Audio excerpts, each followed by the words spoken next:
ကဘာငြိမ်းချမ်းရေးကြီးကိုလိုချင်တယ်ဆိုရင်မြတ်စွာဘုရားလမ်းစဉ်မှာတပါတခြားနည်းလိုက်เสียမရှိဘူး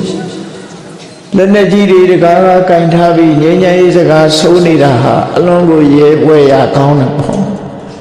မြတ်စွာဘုရားရဲ့တရားဓမ္မအဆုံးအမနဲ့ကြည့်မယ်ဆိုရင်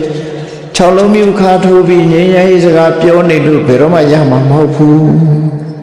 မငြိမ်းချမ်းတဲ့အလုပ်တွေလုပ်နေကြရင်ဘယ်တော့မှငြိမ်းချမ်းမှာမဟုတ်ဘူးဆိုအလွန်ထင်ရှားတယ်ပေါ့နော်အလုံးဟာတယောက်နဲ့တယောက်အနေရချင်းနေတယ်ဆိုရင်ဘယ်တော့မှငြိမ်းချမ်းမှာမဟုတ်ဘူးကဘာကြီးဟာငြိမ်းချမ်းရေးမရနိုင်ဘူး